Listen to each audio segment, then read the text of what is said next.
শিরিনা স্মৃতি senior clinical dietician এবং nutritionist BRB হসপিটালে প্রধান পুষ্টিবিদ হিসেবে কর্মরত আছি। আজকে আমরা টেস্টোস্টেরন হরমোন নিয়ে কথা বলবো। অনেক পেশেন্টই আমরা পাই যাদের টেস্টোস্টেরন হরমোন কমতে থাকে, অনেক ইয়াং এজে আমরা এই পেশেন্টগুলো পেয়ে যাই।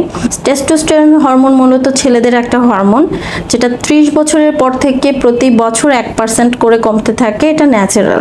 যদি কোনো মানুষের 300 ন্যানোগ্রামের নিচে টেস্টোস্টেরন থাকে এবং তার পাশাপাশি তার দুর্বলতা, পেট বেড়ে যাওয়া, মেজাজ খিটখিটে হয়ে যাওয়া বা মনোযোগ ধরে না রাখতে পারা বা তার যে কোনো এই সমস্যাগুলো ক্রিয়েট হওয়া, শরীরে শক্তি কম পাওয়া, এসব অনুভূতি জাগে, তাহলে তার টেস্টোস্টেরন লেভেল কম সেটা সে বুঝতে পারবে বা সে চাইলে টেস্ট করাতে পারে। এই সমস্যাগুলো যদি দেখা দেয় তাহলে অবশ্যই খাবারে এবং জীবনধারায় কিছু পরিবর্তন নিয়ে আসবেন। যেমন অবশ্যই রাতের ঘুম রাতে ক্লিয়ার করার চেষ্টা করবেন। রাতের ঘুম রাতে ক্লিয়ার করলে আমাদের কর্টিসল নামক হরমোনটা কম বের হয়, পাশাপাশি মেলাটোনিন হরমোন, ঘুমের হরমোন ভালো বের হয় এবং আমাদের হ্যাপি হরমোনগুলো বের হয়, যেটা আমাদের স্যাটিসফ্যাকশন ক্লিয়ার করে, শরীরের রোগমুক্ত রাখে এবং শরীরের শক্তি বজায় রাখে। তাছাড়া সারাদিনের খাবারগুলো পরিমাণ মতো মেনটেন করে খাবেন, ক্যালোরি নির্ধারণ করে অথবা কোনো ডায়েটিশিয়ানের আন্ডারে গিয়ে খাবার সাজিয়ে খেতে পারেন। সেই খাবারগুলোর মধ্যে যে খাবারগুলো আমাদের এনার্জি বর্ধন করে বা টেস্টোস্টেরন হরমোনকে বাড়াতে সাহায্য করে সেই খাবারগুলো ইনক্লুড করতে হবে। পাশাপাশি পর্যাপ্ত ঘুম ক্লিয়ার করতে হবে এবং ব্যায়াম বাড়াতে হবে।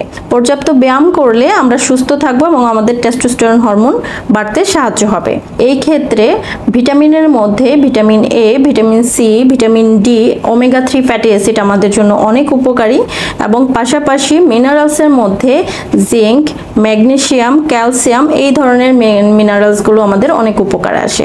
যদি আমরা সারাদিনের খাবারের কথা চিন্তা করি সেই ক্ষেত্রে কার্বোহাইড্রেটের মধ্যে অবশ্যই লাল চাল, লাল আটা বা ফাইবারযুক্ত যে কার্বোহাইড্রেটগুলো আমরা রাখতে পারি অথবা যেটার মধ্যে ফাইবার এক্সট্রা থাকে, যেমন ওটস, চিড়া, লাল চিড়া, এগুলো রাখতে পারছি। তাছাড়া যদি আমরা প্রোটিন চিন্তা করি, গুড প্রোটিনগুলো যেমন বাদাম, বীজ টাইপের খাবার বা তৈলাক্ত মাছ, সামুদ্রিক মাছ বা বীজ জাতীয় সমস্ত খাবারগুলোই আপনারা মেনুতে রাখতে পারেন, যেমন চিয়া বীজ বা শিমের বীজ, মটরশুঁটি।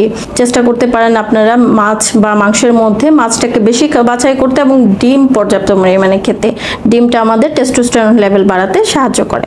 ফ্যাটের মধ্যে গুড ফ্যাটটাই অবশ্যই ভালো, যেমন তৈলাক্ত মাছ, অ্যাভোকাডো, অলিভ অয়েল তেল বা বাদামের তেল, এগুলো রাখতে পারছেন। রান্নার জন্য চাইলে অলিভ অয়েল নিতে পারছেন বা সূর্যমুখীর তেল রাখতে পারছেন। ভেজিটেবল অয়েলগুলোই ভালো, বাট বাটার বা ঘি এই ক্ষেত্রে বেশি উপকারী হয়ে থাকে।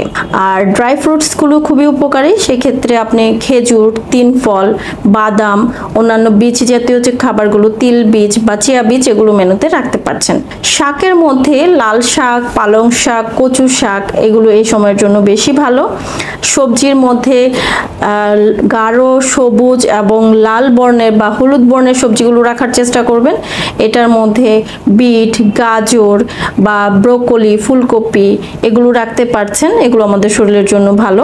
ফলের মধ্যে রাখতে পারছেন অ্যাভোকাডো, কলা, কাঁঠাল, মিষ্টি আম, যেগুলো রঙিন হয়ে থাকে, যেগুলোর পিগমেন্টেশনগুলো বেশি হয়ে থাকে, যেগুলোতে বিটা ক্যারোটিন ভালো থাকে, সেই খাবারগুলো মেনুতে রাখাটা ভালো। অবশ্যই চেষ্টা করুন রোদের আলোতে দাঁড়াতে, যেন ভিটামিন ডিটা পর্যাপ্ত থাকে। যদি ভিটামিন বা মিনারেলসের কোনো অভাব আপনার শরীরে থেকে থাকে, টেস্ট করে পেয়ে যান, সেই ক্ষেত্রে ওই ভিটামিন মিনারেলস ফিল আপ করাটা জরুরি থাকে। জিঙ্কের ক্ষেত্রে জিঙ্কের সাপ্লিমেন্টেশন নিতে পারেন, চাইলে ওমেগা 3 সাপ্লিমেন্টেশন নিতে পারেন। ওমেগা 3 ফ্যাটি অ্যাসিডের ক্যাপসুল পাওয়া যায়, সেগুলো চাইলে খেতে পারেন। খাবার থেকে ফিল আপ করাটা সবচেয়ে বেস্ট আইডিয়া। যদি অভাব থাকে সেক্ষেত্রে অবশ্যই আপনারা সাপ্লিমেন্ট আকারেও প্রত্যেকটা জিনিস নিতে পারছেন।